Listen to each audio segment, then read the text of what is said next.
마태가 이 복음서를 기록할 때 예루살렘 성전은 이미 파괴되어서 돌 위에 돌 하나도 남지 않고 완전히 사라져버린 그런 상태였습니다.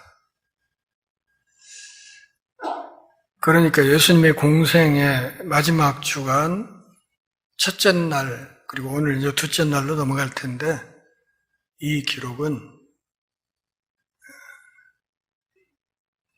무너져버린 예루살렘 성전을 생각하면서 마태가 도대체 왜 그렇게 되었을까 하는 것을, 그 원인을 거슬러 올라가면서 추적하고 그 성전이 있던 시절을 회상하는 그런 이야기다 하는 사실을 알고 이 본문을 읽으실 필요가 있습니다.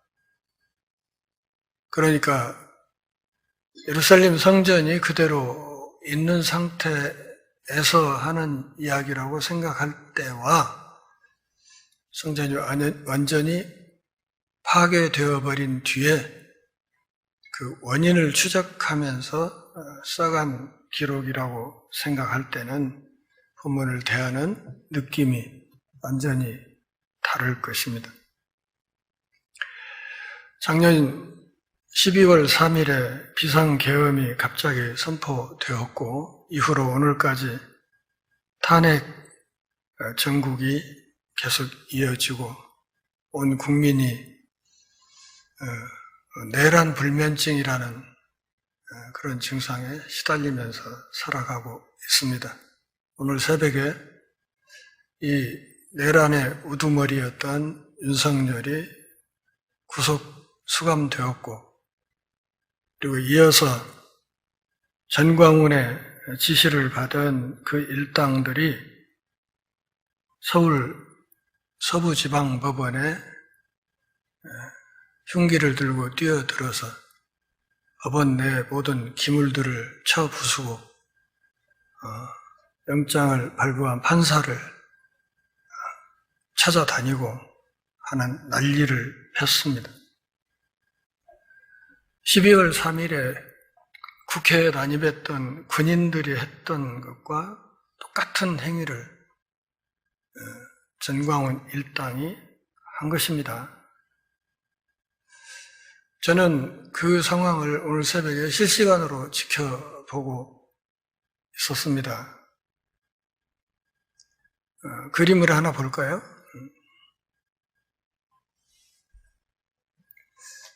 혹시 이게 어떤 마크인지 아십니까?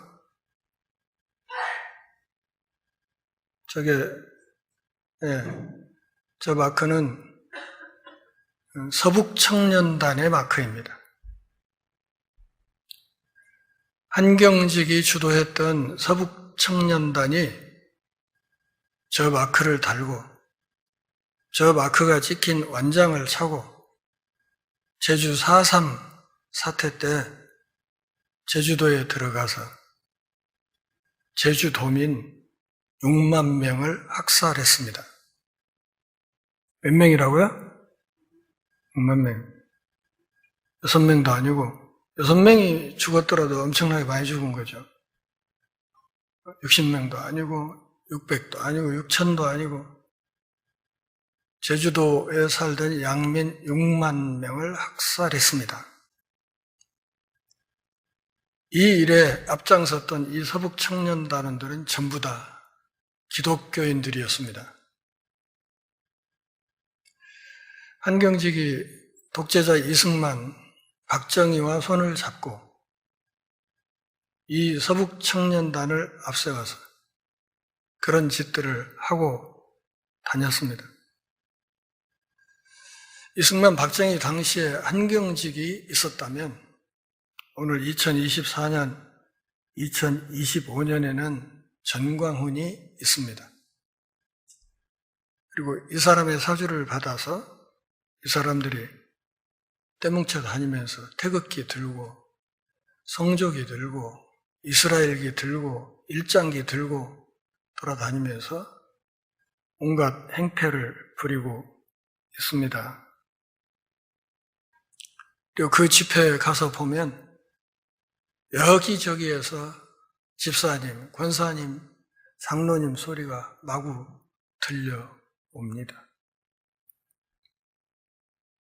오늘 새벽에 생각을 해보았습니다. 물론 해제되지 않았으면 제가 여의도로 쫓아 올라갈 생각을 하고 있었지만 만약 내란이 성공했다면 어떻게 됐을까? 어쩌면 이 군인들을 뒷배 삼아서 이번에 서부지방법원에 쳐들어간 이 무리들이 또 저런 완장을 차고 전국 곳곳에서 수많은 사람들을 다치거나 죽게 하는 비바람을 몰고 다녔겠구나 하는 생각이 들었습니다. 어쨌든 이 상황은 빨리 마무리가 되어야 하고 오늘 우리에게 남겨진 숙제는 이렇게 생각이 망가져버린 사람들을 어떻게 한 민족으로, 동족으로, 동포로 품고 살아가야 되는가 하는 중요한 숙제가 오늘 우리들에게 남겨져 있습니다. 오늘 본문이 성전이 무너져버린 뒤에 회상하는 기록이라고 하였기에 저 역시도 현 상황을 회상해 볼 수밖에 없습니다. 그 뿌리가 어디였을까? 일제 때 신사참배, 그리고 이 신사참배에 앞장섰던 사람이 한경직이죠. 그리고 그 이후에 이승만에 의해서 반민특위가 해체되고 친일파의 뿌리를 제대로 정리하지 못한 그것이 오늘에 이르렀다. 이렇게 판단이 됩니다. 12절을 한번 같이 보시겠습니다. 예수께서 성전에 들어가서 성전 안에서 매매하는 모든 사람들을 내쫓으시며 돈 바꾸는 사람들의 상과 비둘기 파는 사람들의 의자를 둘러엎으시고 이걸 보면서 어쩌면 전광훈 무리는 그렇게 해석할 겁니다. 그 봐라, 예수님도 내쫓고 둘러엎고 했잖냐 이렇게 말할 수 있겠는데 만약 성전 안에서 예수님의 이 행위가 실제로 폭력 그 자체였다면 당시 성전에 주둔하고 있던 안토니아 요새에 주둔하고 있던 성전 수비대가 출동하지 않았을 리가 없습니다. 그러기에 예수님의 이 행동은 지극히 상징적인 행위였다 하는 사실을 이해할 필요가 있습니다. 성전에 들어갔습니다. 그리고 거기에 매매하는 사람들이 있었다는 것은 이 성전 안 여기가 이방인의 뜰이었다 하는 것을 짐작할 수 있게 합니다. 거기에 돈 바꾸는 사람들이 있었습니다. 환전상이 있었다 그 말이죠. 이 돈 바꾼다는 것은 무슨 뜻이에요? 성전에 오면 성전세를 내야 돼요. 반세계를 내게 되어 있는데 당시 로마 화폐에는 황제를 숭배하는 문의와 문양과 문구가 적혀 있기 때문에 그 돈으로는 성전의 성전세를 내지 못하게 돼 있었습니다.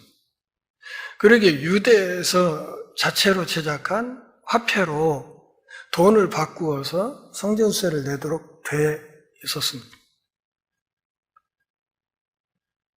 그런데 문제는 그렇게 할 때 환전하는 과정에서 엄청난 환전 차익이 발생했다 하는 것입니다. 당시 유대 역사가들의 연구에 따르면 약 80배 정도 장사를 했다. 그렇게 알려져 있죠. 여러분, 가게 하시는 분들 짐작하실 거예요. 어떤 물건을 갖다 놓고 팔 때 곱절 장사를 하면 그거 얼마 지나면 떼부자 되는 거요. 그러죠? 곱절 장사만 해도 그래요. 그런데 이 환전상들은 80배의 이익을 남기는 거예요. 그 다음에 비둘기 파는 사람들이 있었다 그랬어요. 레위기 12장 8절 말씀을 보면 이 비둘기를 갖다 바칠 수 있는 사람들은 어떤 사람들이에요? 힘이 미치지 못하는 사람들. 그러니까 모세율법이 정하는 송아지나 이런 것들을 갖다 바칠 수 있는 경제적인 여력이 안 되는 가난한 사람들을 그들도 성전에 와서 제사하도록 하기 위한 하나님의 배려로 그들을 위해서 비둘기를 갖다 바칠 수 있도록 했습니다. 또 출애굽기 12장 5절에 보면 여기에 바쳐지는 모든 제물들은 가장 중요한 것이 뭐냐면 흠이 없어야 돼. 흠이 없는 제물이어야 돼. 자, 그러면 당시 유대인들에게 있어서 포로로 잡혀갔다가 여러 나라로 흩어져 살았거든요. 이 흩어져 살던 유대인들을 우리가 디아스포라 유대인이라고 하죠. 이 디아스포라 유대인들의 평생의 소망이 뭐예요? 그 평생의 소망. 예루살렘 성전에 가서 제사 한번 드리는 거예요. 이게 평생의 소망이에요. 저 어릴 때 소망이 뭐였게요? 서울 한번 가보는 거예요. 서울 남대문 한번 가보는 거. 그게 소망이었던 때가 있었어요. 우리 후배들은 이해를 못하겠지만 정말 그랬다니까요. 그래가지고 사람들 모여 앉으면 남대문 문턱이 대추나무 문턱이냐 아니냐 막 논쟁을 하고 근데 남대문 옆에 사는 사람이 논쟁에서 졌다고 하잖아. 시골 사는 사람이 그 대추나무 문턱이라고 어떻게 우게 돼가지고 이겼다고 하잖아요. 평생의 소원이 예루살렘 성전에 가서 제사하는 거예요. 율절 절기에 이제 그 소원을 이루면서 예루살렘 성전으로 왔어요. 근데 그 먼 거리를 오면서 송아지를 끌고 올 수 있을까요? 염소를 끌고 올 수 있을까요? 못 온단 말이에요. 그러면 거기 와서 예루살렘 성전 근처에 와서 또는 성전 안에 와서 거기서 제물들을 사가지고 바치는. 그리고 이 성전 안에서 파는 이 비둘기 같은 이 제물들은 제사장들의 아주 까다로운 검수 절차를 다 마친 제물들이었어요. 흠 있는지 없는지를 꼼꼼히 따져봐야 되니까 따져서 이거 흠이 없어 바쳐도 돼 하는 인증서를 받아야 되니까 그 인증된 그 제물들을 바치도록 그렇게 돼 있었습니다. 이 모든 과정에 대제사장 안나스 가족이 관여돼 있었습니다. 그들이 검수한 것만 거기서 팔더라고요. 그거 역시 몇 배? 80배. 평생의 소원인 예루살렘 성전에서 제사 한번 드리려고 온 사람들이 거기 와서 평생의 소원을 이루는 제사를 드리는데 모세 율법이 정하는 제물을 안 바치는 맨탕 제사를 할 수 있나요? 없죠. 아무리 비싸도 울며 겨자 먹기로 그거 사서 여기 이 장사꾼들은 이미 대제사장 가문과 결탁이 돼 있어서 그 자리세를 몽땅몽땅 갖다 받았어요. 그야말로 여기 들어와서 한 자리 차지하고 있는 사람들은 황금알을 낳는 거위를 깔고 앉았다고 해요. 그걸 예수님이 보시는 거죠. 저는 가끔 그런 생각을 해요. 우리가 통일이 되어서 평생의 소원이었던 백두산을 한번 가면 그리고 백두산 정상에 어느 한쪽에 작은 카페가 하나 있고 거기에서 차 한 잔에 2만 원씩 판다면 그거 안 먹을 사람이 있을까? 그 생각을 한 번씩 해요. 거기 가갖고 거기 백두산 정상에 올라가서 천지 내려다본 기념으로 아무리 비싸다고 거기서 차 한 잔 안 먹을 사람이 있을까? 이런 생각을 가끔 해요. 5만 원을 하더라도 좀 통일돼서 갔으면 좋겠어요. 이런 상황을 예수님이 보신 거예요. 악질적인 폭리의 현장. 심지어는 그 가난한 사람을 하나님이 생각해서 비둘기라도 바치라고 했던 그것까지 악용해서 멀리서 온 순례자들의 돈을 훑어내려고 하는 이런 모습을 보면서 성전이 약자를 보호하고 연약한 자들에게도 하나님 앞에 나아갈 수 있는 길을 열어주는 것이 아니라 오히려 가난한 사람을 더 악착같이 착취하는 이런 모습을 보면서 예수님이 그들을 쫓아냈다. 그럼 13절에서 뭐라고 말씀하셨습니까? 그들에게 이르시되 기록된 바 내 집은 기도하는 집이라 일컬음을 받으리라 하였거늘 너희는 강도의 소굴을 만드는구나. 내 집은 기도하는 집이다 하는 이 말은 이사야 56장 7절에서 따온 말씀이고 강도의 소굴이라는 이 말은 예레미야 7장 11절에서 따온 말입니다.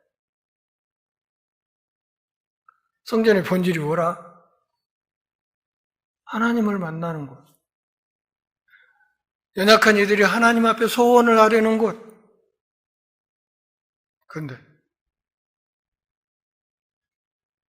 성전의 본체로 오신 예수님이 볼 때 이 지상의 성전이 강도의 소굴이 됐다. 성전을 통해서 약자를 뜯어먹는 이리떼 같은 사람들이 몰려있는 상황이에요. 이 말을 지금 마태가 기록하면서 뭐 하는 거예요? 성전과 백성 전체에 대한 하나님의 심판이 왜 있었는지에 대한 이야기를 지금 하고 있는 거예요.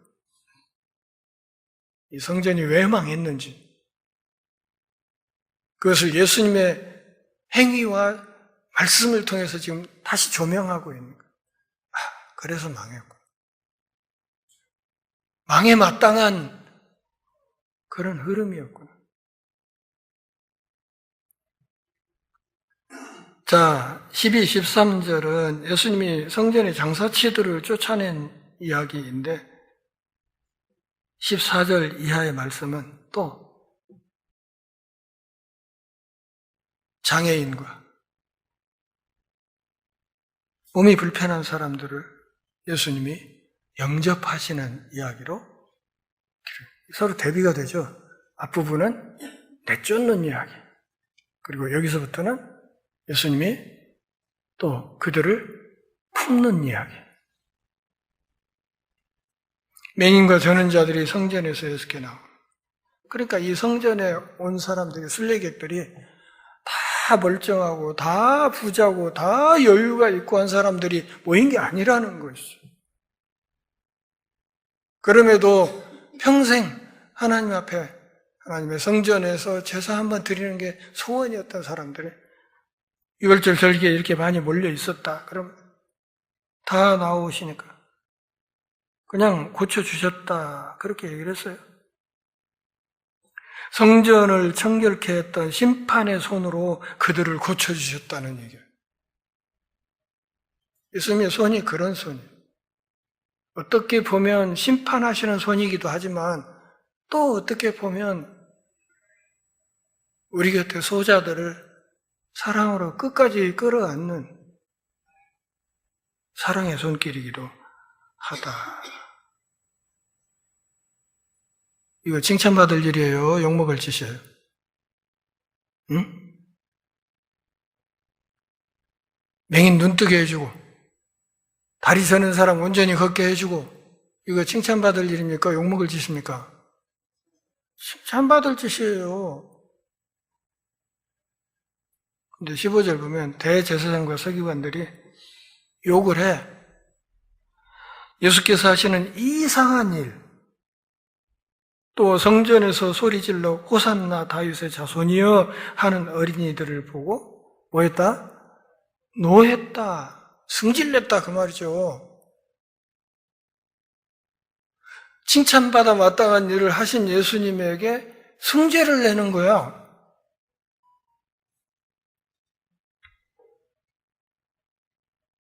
여기 이상한 일이란 말은 놀라운 일이란 뜻이에요.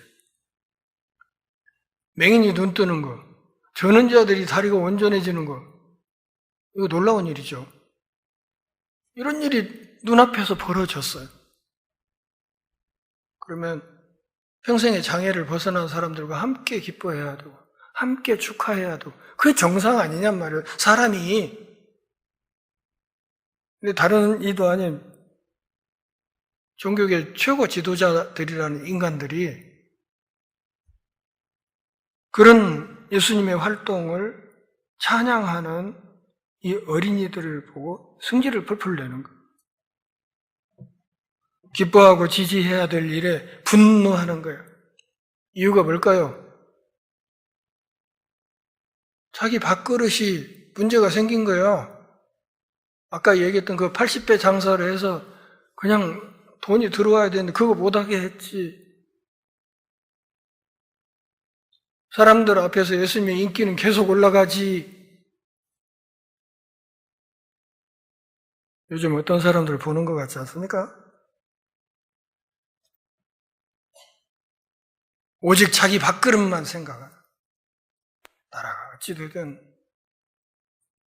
우리 후배들의 삶의 터전이 어떻게 되든 상관없이 그냥 그동안에 내 기존에 내 기득권 밥그릇만 지키면 되는 이런 사람들.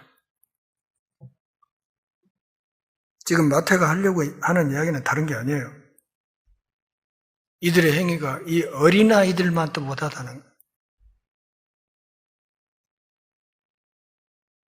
3살 먹은 애기도 5살 먹은 애기도 상황을 보면 무엇이 옳고 뭐가 문제인지 금방 알 수 있는 거잖아요. 상식적으로 굳이 법을 공부 안 했어도.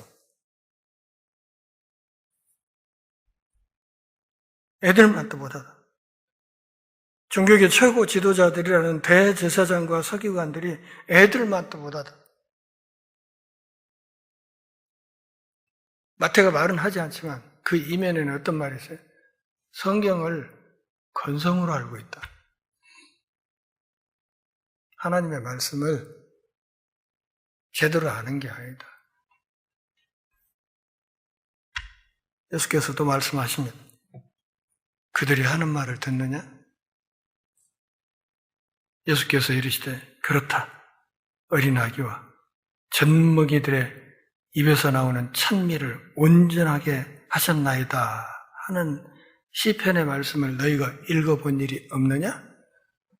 그러니까 지금 예수님은 이 대제사장들, 예수님을 향해서 성질내고 있는 이 사람들을 향해서 뭘 찝는 거예요? 너들 성경 제대로 읽는 거야? 응?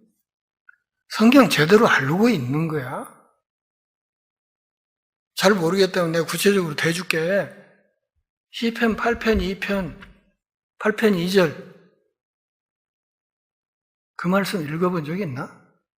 이렇게 말씀하시는 어린아이들과 젖먹이들의 입으로 권능을 세우심이 하는 시편 말씀 혹시 읽어봤어? 이렇게 물어보는 거예요. 이거 얼마나 창피하겠어요. 율법의 전문가들이라는 사람들이 저 나사렛 달동네 출신의 30대 초반에 어떤 목수한테 달달 몰리고 있으니까 얼마나 화가 나겠어요. 창피하고. 시편 말씀을 들이대면서 이런 말씀 혹시 들어봤나? 예수님의 말씀은 무슨 말이에요? 메시아인 나를 위해서 하나님이 찬양을 준비하셨다. 너희들이 앞장서서 나를 찬양해야 되는데 그렇게 하지 않으니까 그 부족한 찬양을 여기 이 어린아이들을 통해서 하나님이 보충하고 있지 않냐 말이야.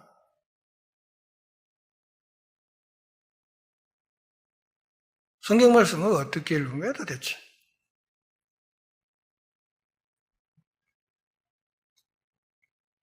누가복음 19장 40절을 보면 또 한 가지 말씀이 더 있습니다. 이 사람들이 침묵하면 돌들이 소리 지를 것이다.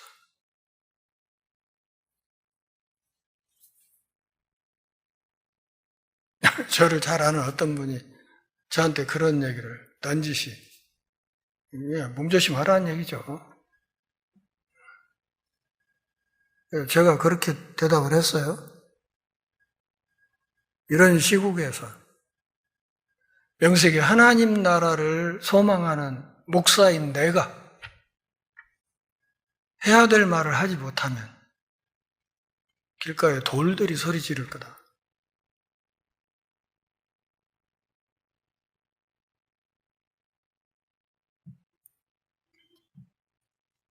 하나님이 찬양 받으셔야 된다. 메시아인 내가 찬양을 받아야 되는데 너희들이 안 하니까 하나님 저 어린아이들 통해서 호산나 노래 부르는 거 아니요? 그 찬양을 보충하시는 거 아니요? 시편에 있는 말씀 아니요? 그리고 그들을 떠나서 성 밖으로 베다니에 가서 거기서 머무셨다. 이 베다니란 말이 마태복음에 처음 등장합니다. 이렇게 해서 예수님의 공생의 마지막 주간에 월요일 일정이 끝납니다. 월요일이 끝나. 베다니에 가서 하룻밤 주무시는 것으로 이 공생의 첫날 일정이 끝났습니다. 베다니는 감람산 동쪽 약 3.2km, 그러니까 감람산에서 동쪽 방향으로 한 10리 정도 떨어진 거기로 가서 예루살렘에서 베다니로 가서 거기서 하루를 묵으셨다. 학자들의 연구에 의하면 이 베다니에 마리아, 마르다, 나사로의 집이 있었다고 알려져 있지요. 18절은 화요일 아침 이야기입니다. 이제 화요일로 넘어갑니다. 마지막 주간 화요일이 시작됩니다. 이른 아침에 다시 성으로 들어오십니다. 들어오실 때 시장하신지라. 그러니까 베다니에 묵었던 그 집에서 식사를 제공했다 안 했다? 안 했다. 너무 이른 시간이었을 수도 있고 또 머물렀던 그 집이 경제적으로 여유가 없어서 가난했을 수도 있습니다. 가난하면 뭐 라면 하나도 못 끓여주는 거죠. 올라오다가 사람으로 오셨기 때문에 시장길을 느꼈습니다. 예수님의 인성을 짐작할 수 있는 대목입니다.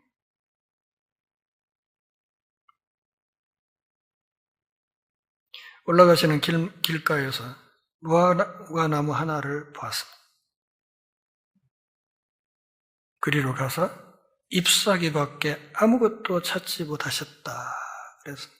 그러니까 무화과나무에 잎사귀는 나 있었다 그 말입니다. 잎사귀는 나 있었다. 그런데 저도 이제 그쪽 동네에 가본 적이 없어서 그냥 학자들의 연구에 의존해서 얘기를 하면 무화과나무가 잎이 나온 뒤에 약 40일 후면 열매가 맺힌다고 해요. 잎이 나온 뒤에 40일 정도 지나면 무화과 열매를 따서 먹을 수가 있다고 이야기를 합니다. 그러면 잎이 나 있다는 얘기는 이미 그 나무에 익은 무화과는 아니라도 무화과 푼 열매라도 몇 개 붙어 있어야 맞다는 얘기. 그거라도 따 드시려고 잎사귀를 들쳤다는 얘기죠. 근데 아무것도 찾지 못해. 그러니까 나무에게 이르시되 이제부터 영원토록 네가 열매를 맺지 못하리라 하시니 무화과 나무가 즉시 말라 비틀어지기 시작했다.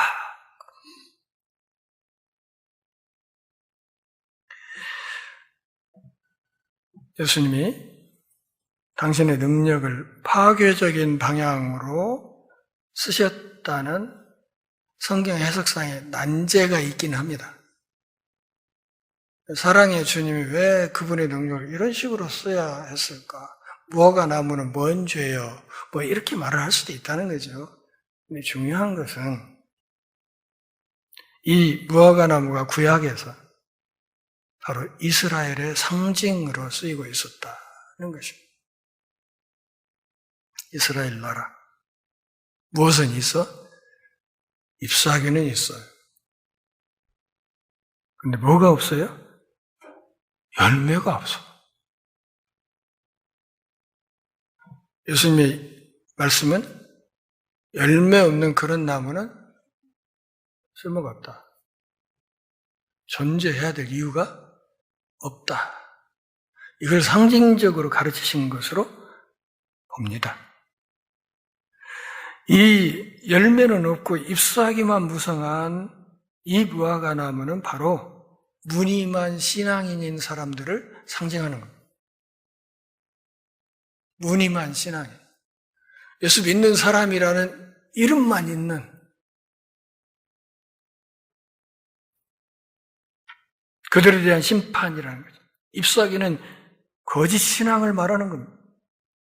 하나님의 은혜로운 열매가 없는 위선을 나타내는 겁니다. 그러니까 이파리는 무성한데 겉보기에는 멀쩡해 보이고 겉보기에는 교회 다니는 것 같고 겉보기에는 신앙인 같고 그런데 그 들춰보면 신앙인다운 열매가 없다. 또 다른 한편으로 여기 잎사귀는 기독교인들의 그리스도에 대한 고백이라고 말을 할 수 있겠습니다. 고백은 있어요. 주님이라고 하고 그분이 왕이라고 하고 근데 그 왕을 향한 충성의 삶은 없어요. 왕께 충성 안 해. 신앙인이라는 이름은 있는데 왕께 충성은 안 해. 충성의 열매가 없는 거예요. 예수님이 기뻐하실 만한 열매가 보이지 않는 거예요. 그런 나무를 향해서 예수님이 뭐라고? 열매 안 맺어도 된다 너는. 한 말씀 하시니까 즉시 이 나무가 말라 비틀어지기 시작했다.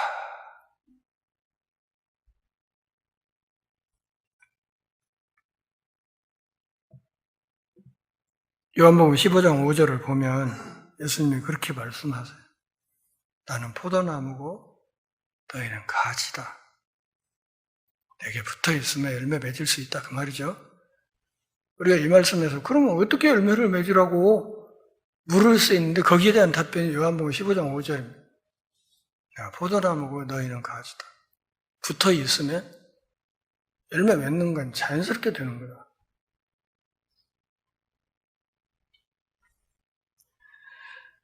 그걸 보고 제자들이 놀랬겠죠. 제자들이 보고 이상히 여겨서 말합니다. 무화과 나무가 어째서 즉시 말라 비틀어지기 시작했습니까? 지금 마태는 이걸 기록하면서 지금 뭘 생각하고 있어요? 예루살렘 성전이 왜 이렇게 참혹하게 망가졌는지를 생각하고 있는 거예요.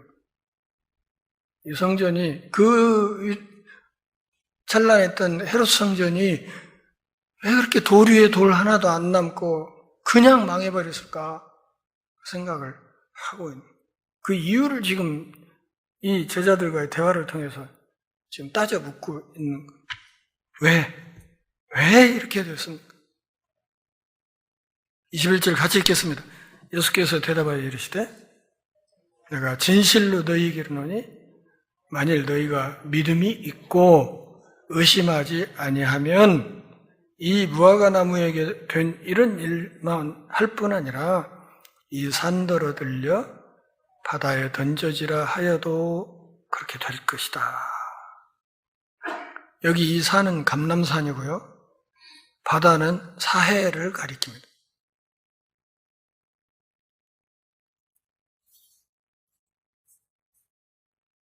마태복음 17장 20절 이미 우리가 다룬 말씀에서도 같은 말씀을 하신 적이 있어요. 이 산을 명해서 여기서 저기로 옮겨지라 하면 옮겨질 것이다. 너희가 못할 것이 없다. 이렇게 말씀을 하셨죠. 산이란 게 뭘 상징한다고 했습니까? 제가 우리 신앙생활을 하면서 우리가 만나게 되는 온갖 어려운 문제와 해결하기 힘든 큰 장애물을 상징한다고 그랬죠. 그러니까 문자 그대로 산이 아니라 그걸 상징하는 하나의 비유라고 말씀드렸어요. 그러니까 저 뒤에 완산칠봉 한번 옮겨봐 내가 믿음으로 완산칠봉 저쪽 신시가지로 옮겨줘라. 안 움직인다고 그래서 나는 믿음이 없는가 봐요. 이럴 필요는 없다 그 말이죠.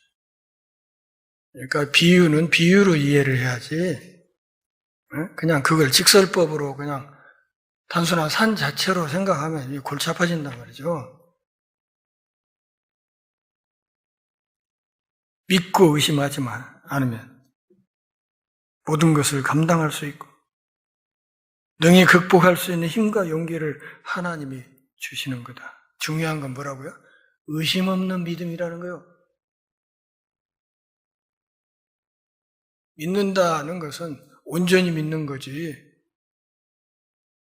어느 땐 믿었다 어느 땐 그렇지 않았다 그런 게 아니란 말이죠.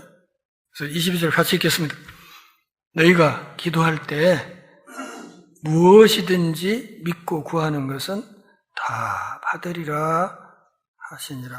이 말씀만 또 문자적으로 그대로 읽어서 매달리면 이게 또 이제 산에 가서 소나무 뽑는단 말이에요. 이게 산에 가서 그냥 소나무 붙들고 그냥 그 몇 그루 뽑아야 된다고 얘기를 했잖아요. 옛날 부흥사들이. 그런데요, 믿고 기도하면 반드시 응답한다. 그렇게 말씀을 하시는데 요한 1서 5장 14, 15절 말씀을 보면 거기에 중요한 말씀이 하나 있습니다. 어떤 말? 그의 뜻대로. 누구의 뜻? 하나님의 뜻대로. 하나님의 뜻에 맞는 것을 구해야 된다네. 하나님의 뜻에 맞는 것을 구하되 믿고 의심하지 않으면 하나님이 그대로 이루신다. 그래서 무화과나무가 이렇게 된 거다고 예수님이 대답을 하신 것. 지속적인 믿음의 기도, 의심하지 않고 끈질기게 하나님 앞에 하나님의 뜻을 구하는 기도. 이건 하나님이 반드시 응답하신다. 예수님이 겟세마네 동산의 기도에서도 뭐라고 그랬어요? 나의 뜻대로 마시고 아버지의 뜻대로 되기를 원합니다. 인간 예수님의 뜻은 뭐였어요? 할 수만 있으면 이 고난의 잔을 비껴가는 거였어요. 아무리 구해도 응답이 없어. 침묵하시는 거예요, 하나님이. 답이 없어요. 예수님의 이 기도는 거절당한 거예요, 어떻게 보면. 아무리 구해도 답이 없으니까. 답이 없을 때는 어떻게 하라는 거예요? 이미 네가 알고 있는 대로 행동하라 그 말이죠. 그러기 때문에 답이 없는 거예요. 이미 네가 알고 있는 거잖아. 예수 믿는 학생이 시험 보면서 이거 한 문제만 이거 제대로 풀면 장학금 받을 것 같아. 근데 예수 믿는 사람이 양심상 함부로 컨닝할 수는 없잖아요. 그러니까 책상에 엎어져서 기도를 합니다. 하나님, 제가 컨닝 할까요, 말까요? 응답이 있을까요, 없을까요? 없어요. 왜냐하면 이미 하면 안 된다는 거 알고 있잖아요. 아는 대로 해야지. 응답이 없어요. 하나님, 할까 말까? 빨리 알려줘요. 시간 곧 끝나요. 한다면 어느 쪽 급 봐야 되는지도 알려주세요. 저쪽 대각선입니까? 이쪽 대각선입니까? 앞 사람입니까? 백날 기도해도 안 된다 그 말이지. 하나님의 뜻대로 그분의 뜻에 맞게 기도라는 게 다른 게 아니라 하나님의 뜻에 내 욕망을 내어 맡기는 과정. 그게 기도예요. 그걸 끝까지 믿고 의심하지 않으면 하나님 그대로 이루신다. 자, 오늘 말씀을 전체적으로 정리하면서 한번 생각을 해보시죠. 지금 내 신앙의 나무는 어떠한가? 본문 앞쪽에 있었던 말씀처럼 혹시 예수님이 오셔서 엎어버리고 쳐내야 될 것들은 무엇일까 생각해 보시고, 내 신앙의 나무가 지금 그분 기뻐하실 만한 열매를 맺고 있는지 그것도 생각을 해보시고, 지난주에 말씀에 이어서 다시 질문을 드리면, 나는 도대체 지금 왜 이 전주 열린문교회에 나와서 이 교회 예배에 앉아있는지, 무엇 때문에 이 자리에 와서 앉아있는지를 한번 깊이 잘 생각해 보시기를 바랍니다. 깨닫는 바가 있으면 엎드려 회개할 것은 회개하고 결단할 것은 결단하고 기도하면서 왕이신 그분께 온전히 충성함으로 그날에 주 앞에 섰을 때 착하고 충성된 종이라고 칭찬 듣는 우리 모두가 될 수 있기를 바랍니다. 기도하겠습니다.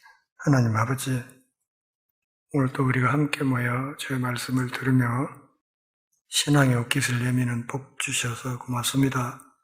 삶이 다하는 그날까지